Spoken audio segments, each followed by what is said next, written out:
Melanjutkan kisah Xiaoyan setelah dia berhasil mengalahkan Han Feng, kini dia mengemban tugas baru yaitu menyelamatkan Yixian dari tubuh toksin atau kelainan sejak lahir yang memiliki racun di tubuhnya. Di mana Xiaoyan bersama Ratu Medusa membawanya kembali ke Akademi Jianan untuk diisolasi di menara pelatihan energi, sementara Xiaoyan akan mencari air liur body yang dikatakan mampu menyembuhkan penyakit Yixian. Namun begitu sampai di sana, Xiaoyan kembali mendapat masalah ketika Bai Cheng, kakak dari Bai San, membalas dendam adiknya dengan menjebak mereka tanpa dia sadari hal itu akan memicu racun di tubuh Yixian. Beruntung Ratu Medusa yang berada di sana berhasil membantu Yixian dari serangan anak buah Bai Cheng.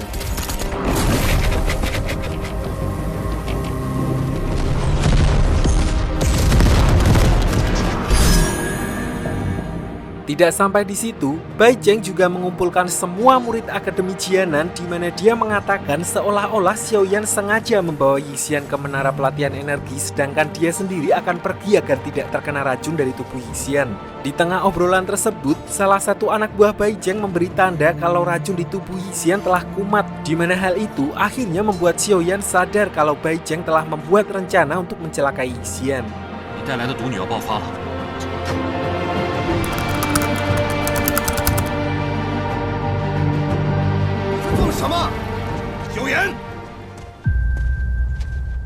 Tidak berselang lama, kepala akademi bersama para guru lain muncul dan langsung memarahi Xiaoyan karena telah mengabaikan perintahnya yang melarang Yixian memasuki menara pelatihan energi. Tidak hanya itu, beliau juga menyalahkan Bai Cheng yang berusaha menjebak Yixian tanpa memikirkan resiko di mana hal itu akan membahayakan Akademi Jianan jika sampai tubuh toksin Yixian meledak.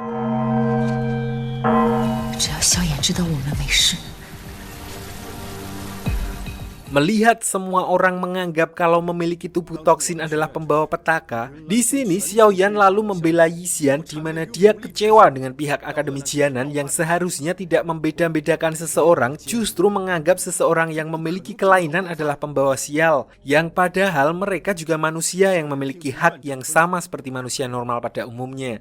Intinya Xiaoyan kecewa dengan pihak Akademi Jianan yang seharusnya menjadi tempat perlindungan justru membiarkan seseorang yang memiliki kelainan dengan dalih trauma. Xiaoyan 根本没有把大家的生死放在心上。有。院长，毒体并非无药可解。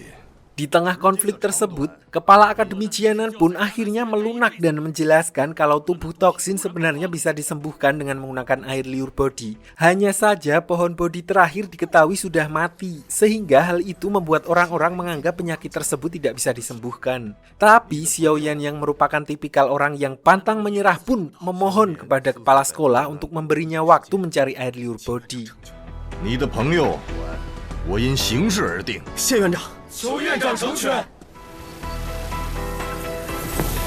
Namun, ketika Xiaoyan berniat pergi mencari air liur body, tiba-tiba Pak Tua Mugu muncul untuk mengambil api tulang dingin yang dibawa Xiaoyan, di mana Xiaoyan yang memang dari awal telah mencari Pak Tua Mugu untuk menyelamatkan penatua obat pun langsung mengejarnya dan terlibat baku hantam dengan pemimpin cabang Istana Jiwa tersebut. Han Feng 已经自取灭亡了。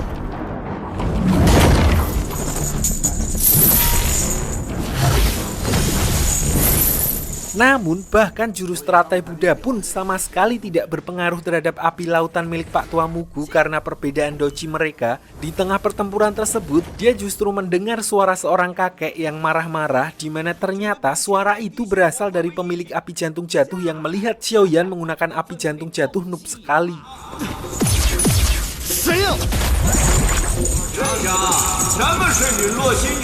Dia berkata kalau pemakaian esensi api Xiaoyan hanya seperti itu, maka ke-23 esensi api dia kuasai pun tidak akan ada artinya karena setiap satu esensi api tersebut mempunyai keunikan tersendiri dan alasan pengguna esensi api sangat disegani adalah mereka menghabiskan seumur hidupnya hanya untuk memahami dan memaksimalkan salah satu dari esensi api tersebut, di mana beliau pun langsung menarik Xiaoyan kembali ke dasar menara.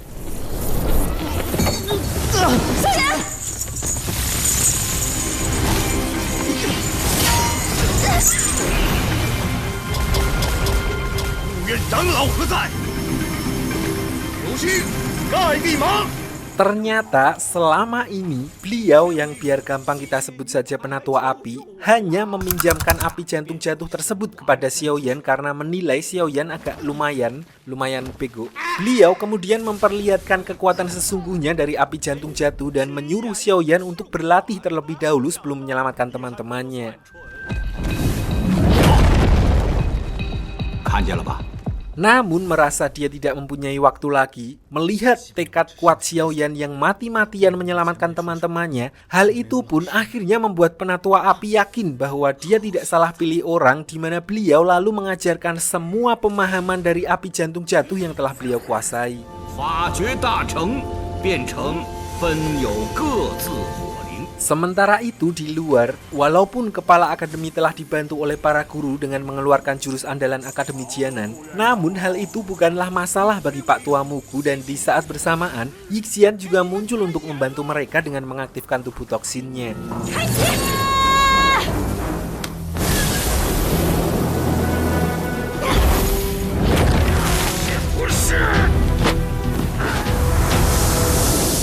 Sayangnya, teknik racun milik Yixian tetap saja tidak mampu untuk melawannya, sampai akhirnya kepala akademi memutuskan untuk menyelamatkan Yixian sebelum nyawanya melayang, di mana beliau bersama para guru lain kembali mencoba menyerang Pak Tua Mugu untuk yang kedua kalinya, namun serangan tersebut tetap dapat digagalkan dengan mudah.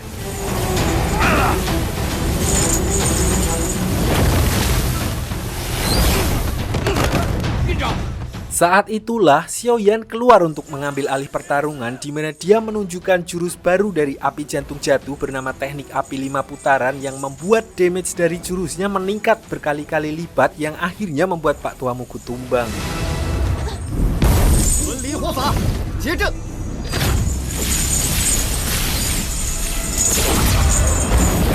Saat itulah, merasa sudah di atas angin, dia meremehkan Pak Tua Mugu di mana Pak Tua Mugu justru melakukan serangan dadakan dan menyerap seluruh energi tempur semua orang di sana dan anehnya kekuatan Xiaoyan pun juga ikut mejen.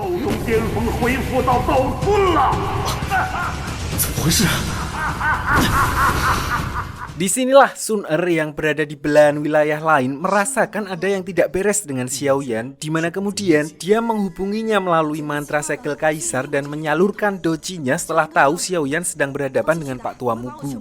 Setelah mendapatkan doji dari Sun Er, Xiaoyan pun kembali mengeluarkan jurus teratai Buddha sampai akhirnya dia berhasil memukul mundur pemimpin cabang Istana Jiwa tersebut.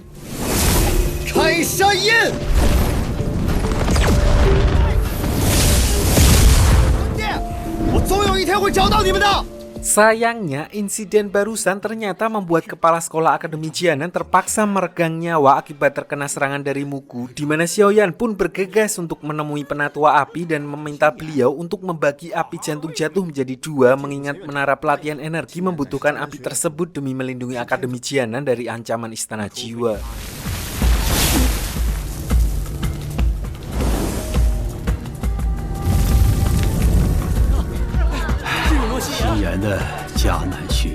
Di sini, Xiaoyan juga mendapatkan informasi mengenai air liur body yang dikatakan mampu menyembuhkan tubuh toksin yang dialami oleh Yixian, di mana air liur body berada di dalam pohon bodi kuno yang tersebar di berbagai wilayah. Pohon itu juga memiliki akar yang terhubung satu sama lain meskipun jaraknya sangat jauh. Sayangnya, pohon tersebut telah layu sejak 50 tahun yang lalu karena jarang disirami dengan siraman rohani. Karena memaksa, akhirnya penatua api pun mengantarkan Xiaoyan ke salah satu pohon bodi kuno terdekat dan begitu sampai di TKP, Xiaoyan bergegas untuk mengecek pohon tersebut menggunakan api jantung jatuh.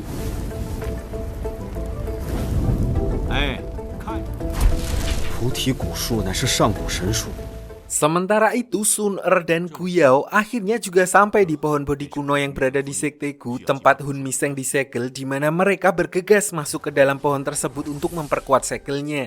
Namun karena mereka membuka akses masuk ke pohon tersebut, tanpa mereka sadari Xiaoyan yang kebetulan berada di dekat pohon bodi kuno lain dan merangsang pohon tersebut tiba-tiba juga tersedot masuk ke dalam.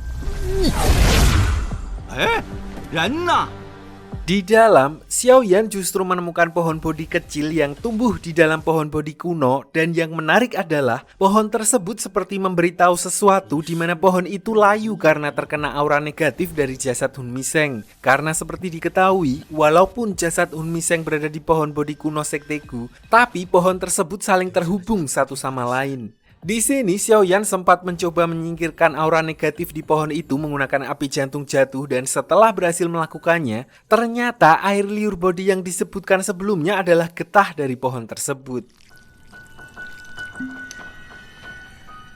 Kembali ke Sun Er dan Gu Yao di mana diperlihatkan jasad Hun Miseng yang berada di dalam pohon bodi kuno dengan keadaan gosong karena waktu itu telat ngangkat. Meskipun telah dinyatakan meninggal, namun energi negatif atau aura gelap Hun Miseng masih menyelimuti area tersebut, dan oleh karena itu mereka mengadakan ritual setiap malam satu suro untuk memperkuat segel di sana. 永不复生。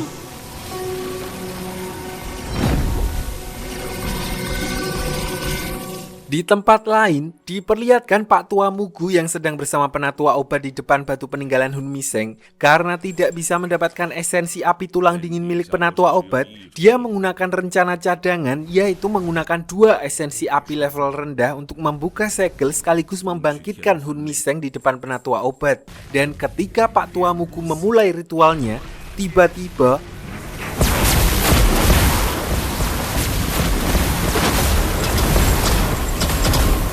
di sini Sun Er yang berusaha sekuat tenaga untuk memperkuat segel tersebut justru kesedot dan menghilang bersama jasad Hun Miseng, di mana roh Hun Miseng kembali ke batu Pak Tua Mugu, sedangkan Sun Er terlempar ke dalam pohon bodi kuno, yang membuatnya tidak sengaja justru bertemu dengan Xiaoyan yang berada di pohon bodi kuno lainnya, karena pohon bodi kuno memiliki akar yang terhubung satu sama lain, dan hal itulah yang membuat Xiaoyan dan Sun Er akhirnya bisa bertemu walaupun terhalang dinding pembatas.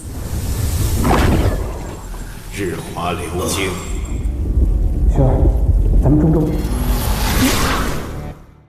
Di kesempatan itu, Sun Er mengatakan kalau Hun Miseng telah lepas dari segelnya, di mana mereka janjian akan bertemu di Zhongzhou. Di sini Sun Er juga melihat sebuah batu prasasti yang memiliki 8 ukiran kuno, dan diantaranya memiliki pola persis dengan giok kuno keluarga Xiao, di mana dia pun bergegas kembali ke Sekte Gu bersama Gu Yao untuk memberitahu masalah tersebut kepada ayahnya. Mendengar hal itu, ayahnya Sun Er pun langsung makdek dan memastikan kalau semua itu adalah ulah dari Pak Tua Mugu yang telah menyerap kekuatan Hun Miseng. Dan sebelum semuanya terlambat, beliau menyuruh Gu Yao untuk mengumpulkan seluruh pasukannya menyelidiki pergerakan Istana Jiwa sekaligus menemukan markas Pak Tua Mugu. 务必找到木谷的老巢。是。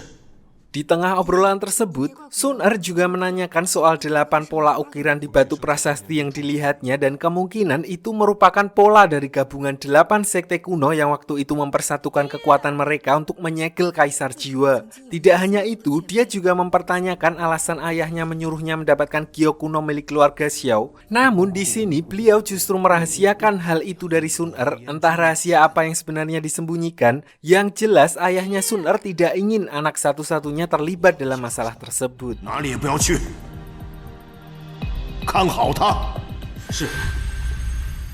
Disinilah Gu Yao justru bekerja sama dengan Sun Er untuk membantunya memasuki ruangan rahasia untuk mencari tahu kekuatan apa sebenarnya yang tersimpan di dalam batu giok keluarga Xiao. Di mana akhirnya mereka menemukan sebuah dokumen lama yang menyatakan bahwa ribuan tahun yang lalu, keluarga Xiao yang dulunya merupakan sebuah klan besar bekerja sama dengan klan Gu dan 6 sekte lain untuk menaklukkan Istana Jiwa. Di mana pemimpin klan Xiao waktu itu menggunakan batu giok kuno dan mengorbankan nyawanya demi menghabisi pemimpin Istana Jiwa.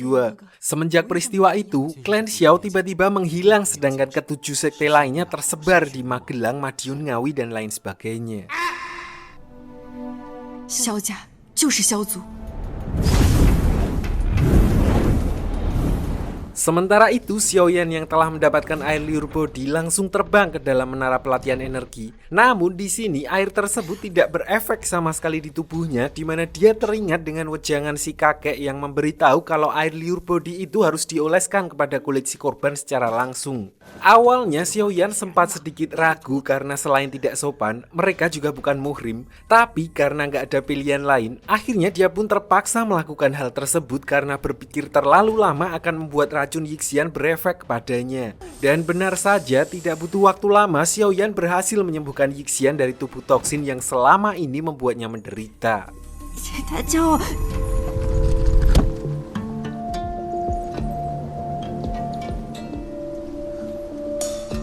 Namun di sini Xiaoyan tiba-tiba teringat dengan perkataan si penatua api kalau air liur body hanya mampu menahan tubuh toksik Yixian selama 3 tahun. Sedangkan untuk menyembuhkan secara total sampai ke akar-akarnya, dia merekomendasikan Xiaoyan agar menemui seseorang yang bernama Feng Xian di wilayah Zhongzhou, atau juga dikenal sebagai penatua angin, saudara seperguruan penatua obat yang kemungkinan bisa membantunya menyembuhkan Yixian sekaligus untuk menyelamatkan penatua obat. 我现在就带你去。他要是真哭呀！ Sebelum berangkat, penatua api juga memberitahu tata letak wilayah Zhongzhou yang terdapat beberapa perguruan dan salah satunya adalah perguruan bintang jatuh, di mana beliau meminta Xiaoyan untuk memperkenalkan dirinya sebagai murid penatua obat, mengingat penatua obat merupakan pendiri dari perguruan tersebut. 只能施展一次。 Tanpa buang waktu, Xiaoyan dan Yixian pun bergegas ke wilayah Zhongzhou ditemani oleh Xian dan Ratu Medusa via teleportasi. Dan sebelum berangkat, di sini Xian sempat memberikan sebuah gelang sebagai pegangan kalau nantinya Xiaoyan membutuhkan bantuan, di mana jika gelang itu ditepuk 2 kali, maka Xian akan mengetahui keberadaannya dan segera datang ke sana. Sedangkan tepuk 3 kali untuk memberi tepuk pramuka. Tidak hanya itu, Ratu Medusa juga memberikan gigitan sebagai tanda dari Ratu Ular karena seperti diketahui, walaupun mereka masuk secara bersama-sama, namun setelah masuk portal teleportasi, mereka akan tiba di kota Zhongzhou secara terpisah. 走了。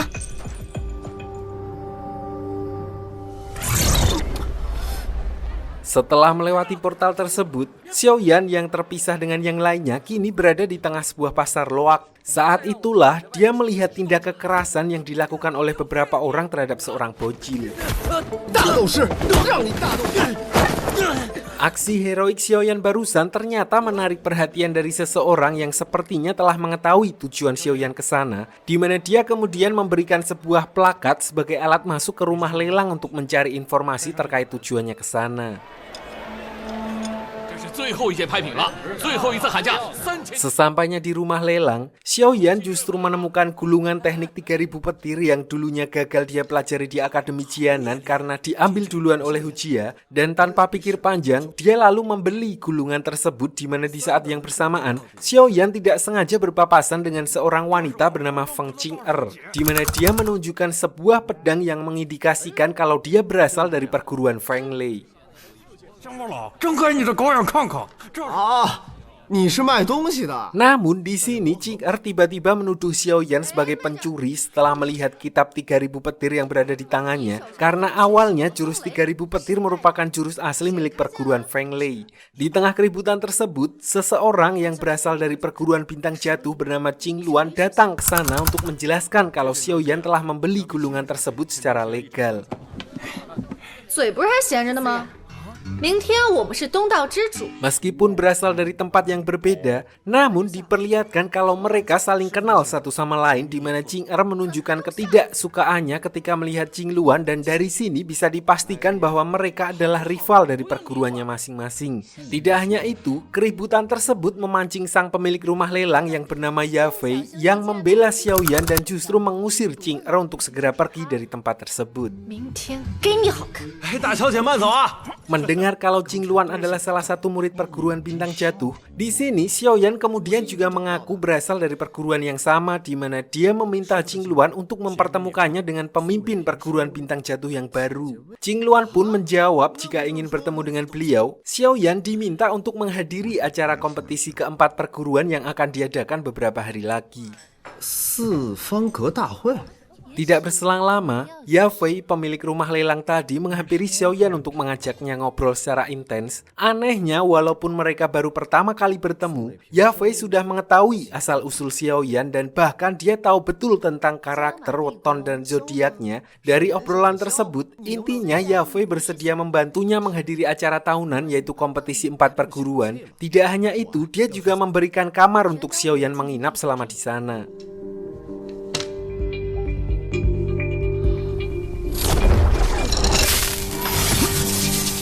Di sela-sela waktunya, Xiaoyan lalu mulai mempelajari jurus 3000 petir dan dari sinilah akhirnya dia baru menyadari bahwa esensi dari jurus petir bukan hanya dapat menciptakan petir, ternyata juga menciptakan jurus bayangan atau Kage Bunshin yang kekuatannya setara dengan tubuh aslinya. 那这也太无敌了吧！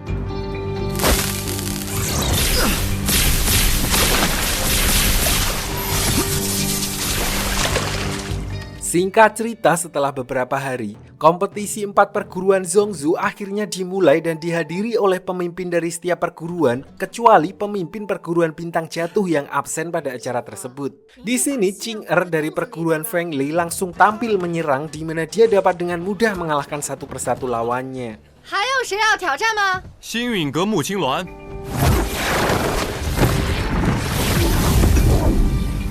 Bahkan saat Qingluan melawannya, Qing justru menggunakan cara curang sehingga Qingluan dipaksa kalah dalam turnamen tersebut. Di mana Xiaoyan yang melihat kecurangan itu pun tidak tinggal diam, dia muncul dengan mengaku sebagai murid dari perguruan bintang jatuh. 就是弟子多。 师傅，这小子就是…… Di sini Xiaoyan juga membuat kesepakatan jika sampai dia menang, maka Qing harus bersedia meminta maaf di hadapan Qingluan. Sebaliknya jika Xiaoyan kalah, maka dia harus menerima hukuman apapun darinya. Dan diperlihatkan Xiaoyan yang langsung menyerang Qing hanya menggunakan jurus 3000 petir untuk menyembunyikan esensi api dan identitasnya sebenarnya. 明白你个头！